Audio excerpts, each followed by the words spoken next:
حقیقی معنوں میں اگر پڑھو گے نا، خدا کی قسم قرآن تمہارے سامنے راہیں کھول دے گا. تبھی تو قرآن نے کہا تبارک الذی نزل الفرقان، بہت برکت والی ہے وہ ذات جس نے اپنے بندے پر الفرقان کو، فرقان کسے کہتے ہیں؟ دودھ کا دودھ، پانی کا پانی کرنے والی کتاب. ایسے سیدھے راستے کو کھول کے دکھاتا ہے نا قرآن، کے دنیا میں کوئی کتاب اس طرح سے سیدھا راستہ کھول کے نہیں دکھاتی. قرآن صحابہ کو کیا کہہ رہا ہے؟ وَمَن لَّمْ يَسْتَطِعْ مِنكُمْ طَوْلًا أَن يَنكِحَ الْمُحْصَنَاتِ الْمُؤْمِنَاتِ، تم میں سے اگر کسی میں استطاعت نہیں ہے کہ آزاد عورت سے نکاح کر سکے. کیا مطلب؟ کوئی بھی تمہیں آزاد عورت نہیں مل رہی نکاح کے لیے. کیوں؟ کیا عورتیں ختم ہو گئی تھیں؟ بھئی کیا ہو گیا؟ استطاعت کا مطلب تمہیں کوئی رشتہ دینے کے لیے تیار نہیں ہے، کیونکہ مردوں نے جتنی اچھی اچھی عورتیں تھیں ساری کیا کر دی ہیں؟ نمٹا دی ہیں. بہت سے صحابہ رہ گئے تھے کنوارے، رشتہ ہی نہیں ملتا تھا. آج الٹا معاملہ ہو رہا ہے، لڑکیوں کو رشتہ.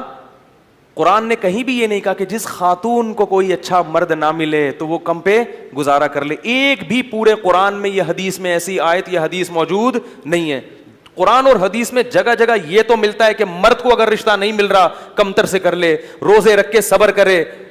یہ بھی ہے کہ کمتر بھی نہیں مل رہا تو روزے رکھ کے کیا کرے؟ صبر کرے. یا معاشر الشباب، اے نوجوانوں، یہاں لڑکوں کو خطاب ہے. من استطاع منکم الباءۃ فلیتزوج، نکاح کا انتظام ہو رہا ہے تو کر لو. نہیں ہو رہا، نہیں ہو رہا کا مطلب یہ نہیں کہ میں نہیں کرنا چاہ رہا، رشتہ ہی نہیں مل رہا. اپنا معیار گرا دیا پھر بھی رشتہ نہیں مل رہا تو پھر فرمایا فعلیہ بالصوم، کثرت سے روزے رکھو.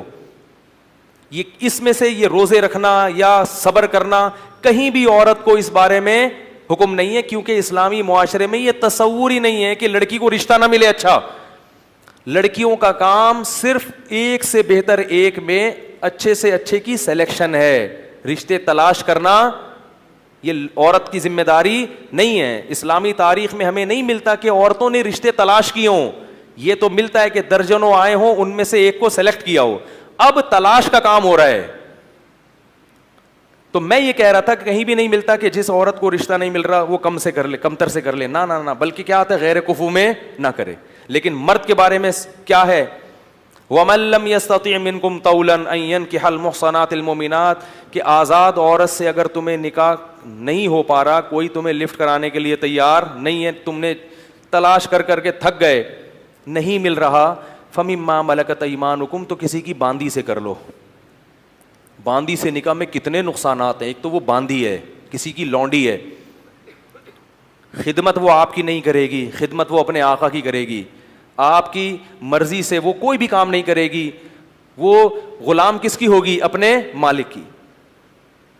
صرف آپ کو اس سے حلال ریلیشن کی اجازت مل جائے گی کہ بیوی آپ کی ہے اور اس کا آقا اس سے ریلیشن قائم نہیں کر سکتا. نہیں آ رہی بات میرا خیال. تو یہ کس ماحول میں بتایا جا رہا ہے صحابہ کو؟ اس ماحول میں جہاں بد نظری نہیں ہوتی تھی، لوگ پریشان تھے کہ بھائی نکاح تو کرنا ہی ہے. تو اللہ نے کہا کہ گناہ کی طرف مت جانا، کوئی آزاد عورت نہیں مل رہی تو کمتر سے نکاح کر لو.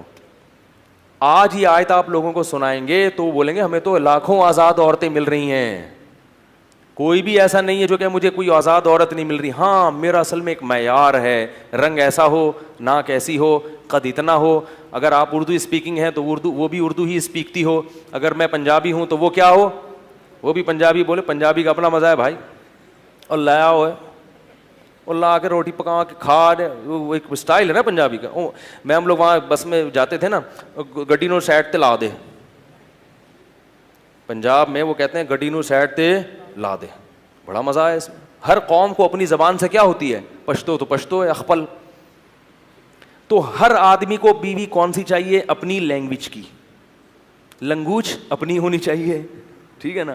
قوم اپنی ہونی چاہیے، قد اتنا ہونا چاہیے، شکل ایسی ہونی چاہیے، اور پتہ نہیں ایجوکیشن ایسی ہونی چاہیے، اور کھانا بھی پکانا آتا ہو، تمیز سے بات کرنا بھی آتی ہو، اور پتہ نہیں کیا کیا. تو وہ کہاں کرے گا بھائی کسی کی باندی سے؟ جب یہ چیزیں نہیں ملتی اور خود میں وہ صلاحیت یا تو ہو نا، خود اس سے بھی اونچا ہو. خود میں خود کیا ہے؟ ابھی چھوڑیں کیا ہے خود. ہر شخص مجھ سمیت اپنے آپ کو شیشے میں جا کے دیکھے.